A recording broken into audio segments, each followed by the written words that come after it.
Hey guys, what's up? This is me trying to shorten my longer version of this video. Okay, so this video is about my 1 year unengagement anniversary. I guess that's a thing. So, just to set the stage, I don't know, is that what they say? Set the stage? So basically, a year and a month ago, me and my ex broke up. It was either the end of September, early October. So that happened around Outfest. So I went on and hung out with my friends at the time during Outfest weekend. I think we broke up in October. During Outfest week, and then shortly after, we were on a break, and then shortly after, she and I broke up. And yeah, so I started to reconnect with people as, you know, while we were on a break or whatever. So times were hard. I'll say this. Times were hard around that time. And when people ask me about my weight loss, it's a thing that I wish I could take credit for, but it was more so because life happened. Around the time that my ex and I broke up, my grandmother got, she already had breast cancer. She was in remission, and her breast cancer came back and it had metastasized. And basically, she ended up passing away in December. So September, October, me and my ex were like, eh. Then we broke up. And then in October, my grandmother's cancer came back. And then And then in December, she passed away. I will give my ex credit. I will say this. I don't have anything bad to say about my ex. I will say that when all of that was going on, that was the hardest loss of my life. And I lost at least an easy 30 pounds. And I will say that I didn't leave the house for, I don't know if it was a week or longer when I started crying. And she made sure that I ate. She kept me alive. She made sure that I ate. So when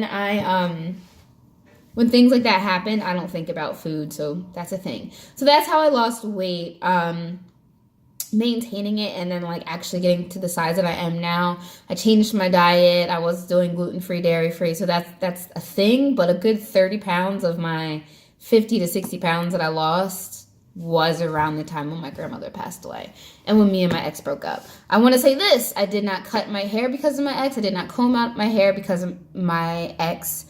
I did not cut it because of my ex. I combed it out because I wanted to see what it would look like, and I didn't think I would look cute with short hair. And then one day I went to my brother's house, and because my hair was just so hard to maintain, I just told him to cut it, shave it, and he did it. All of that. So that is that. So my 1 year anniversary from being unengaged was pretty amazing. I mean, a lot has happened since she and I broke up. I think that I've learned a lot more about myself, and I'm not going to lie and be like, oh, I am I'm 100%. No, I think that I'm learning a lot about myself, and I'm realizing that all of my patterns as far as relationships go, I feel like it's just, I'm usually in a relationship. Before her, I was, I think, single for a year. I've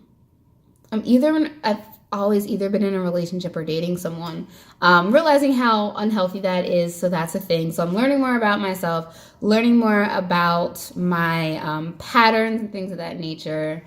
Yeah, I have been going to therapy, which is awesome. I have been focusing more on myself and also focusing on building relationships. Yeah. It's a thing. I reconnected with a couple of people, and I have been very, very selective with the people that I allow in my life now. I used to think that like everybody was my friend, or I was calling everybody friend, but I don't think at 35 I don't give that title out as freely as I used to. I was actually recording that 1 minute clip on Instagram, and I was just like, I had this whole tangent I was just going on.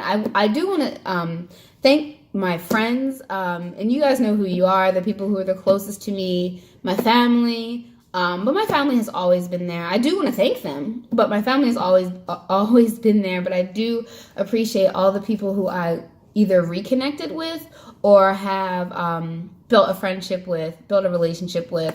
I love you guys. Yeah, I don't want to start crying. I'm so emotional. It's a thing.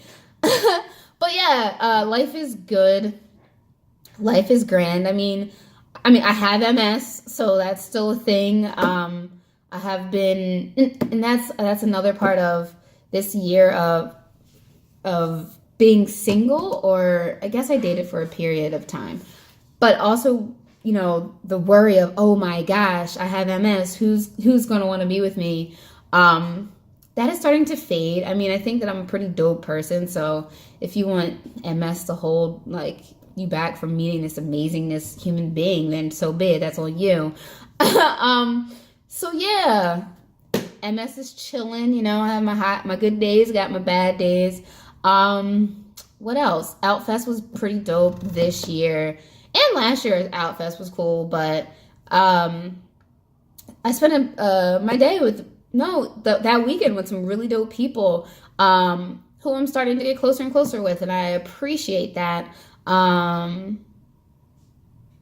Tinder biff, you know who you are. I'm not gonna say your names. I'm not gonna put you out there. And my best friend, like, I didn't have y'all in my lives to the extent that I have you now, and I appreciate that relationship. I think one of the things that I needed to realize is learn how to love others outside of a relationship. I don't know if that makes any sense.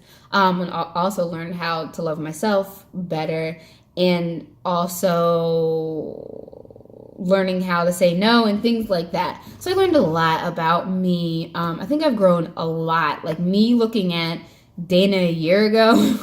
So I'm like, we're two completely different human beings. It's definitely a thing. Yeah, all of that. Outfest was super dope. We danced a lot. We laughed a lot. I will say I had some issues on the dance floor the day before Outfest. But again, I had this awesome support system, and everybody like came together and like helped me go sit down, knows I need a moment, knows I need to meditate, knows what I need to do. So, you know, they were there. And then the next day at actual Outfest, I got to see lots of people that I hadn't seen in a while. Yeah, it was just really dope. It was really cool. What else? That was that weekend.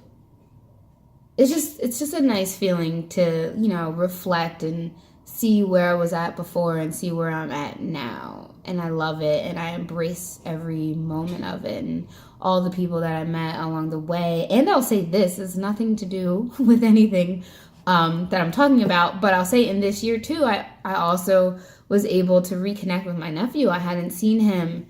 That's like a whole story, whole nother video within itself. But I had to see him, and I love that kid to death. So things are looking up. I'm not in a rush to get into a relationship. I'm still trying to understand this thing called dating.